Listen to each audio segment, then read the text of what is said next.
Hi, I'm Jim Connolly. I'm the guy who normally does the artwork for the Kelham Island Brewery.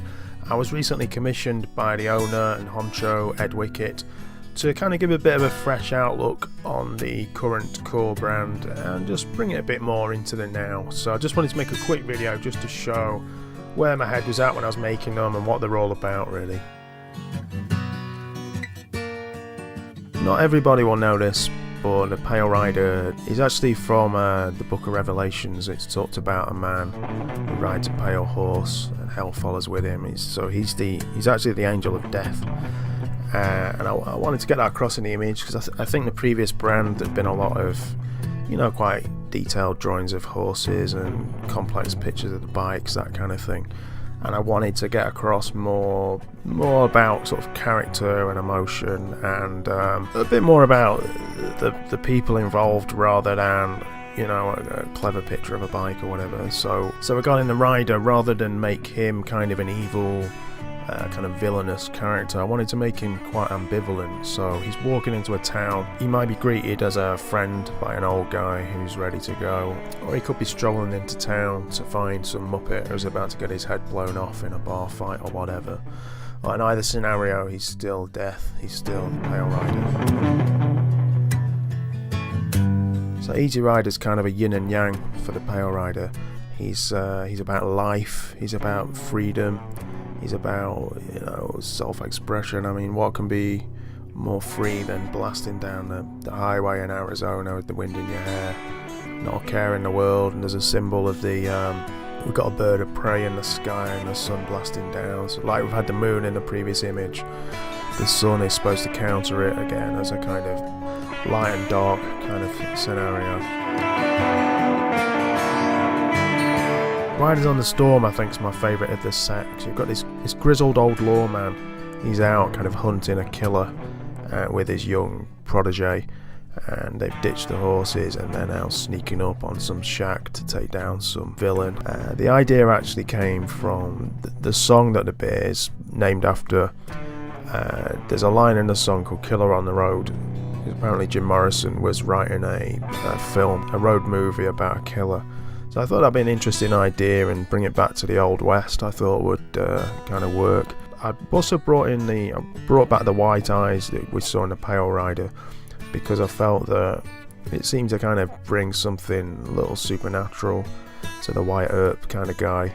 That, like, there's an aura of death about him. He's about to go and do his duty.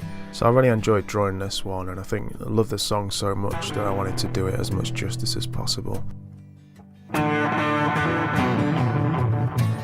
So my previous take on Pride of Sheffield was essentially the Sheffield crest.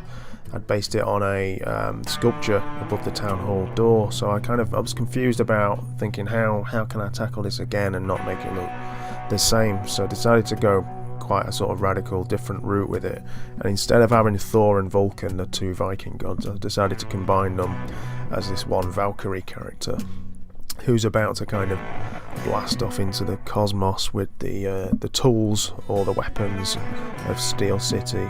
See the hammer and the kind of pincers used in steel production, I guess. You've also got the symbol of the knife and fork on the back, big deal for Sheffield. Got obviously the Yorkshire Rose, and you got the Latin under that sash is that's the kind of motto of Sheffield, which I believe means we prosper via hard work.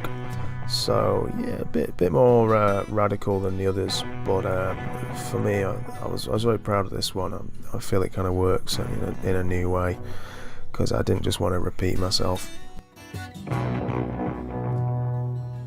Callum Best was one previously had quite a traditional drawing of a brewer kind of guy in the Kelham Island district.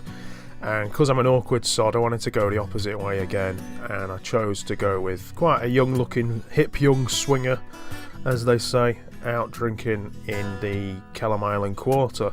Now, the Kelham Island Quarter owes a hell of a lot to a man called Dave Wickett, who is actually Ed's dad. And what Dave did, starting around the sort of early to mid-90s, was transform what was previously kind of a forgotten, slightly run-down region of the city into what it's become today, like quite a popular place to live with lots of bars and restaurants springing up everywhere, new kind of microbreweries, etc. So I've included the area again. Look on the left, you've got the Fat Cats, like the flagship pub for Kelham Island, obviously the Chimney House just behind where the brewery is. And again, I took it back to the theme of the moon and the sort of the death-like eyes. It's also a symbol of death on his shirt. Just to kind of try and be a bit clever and coy and bring it back as a kind of bookend to the Pale Rider image.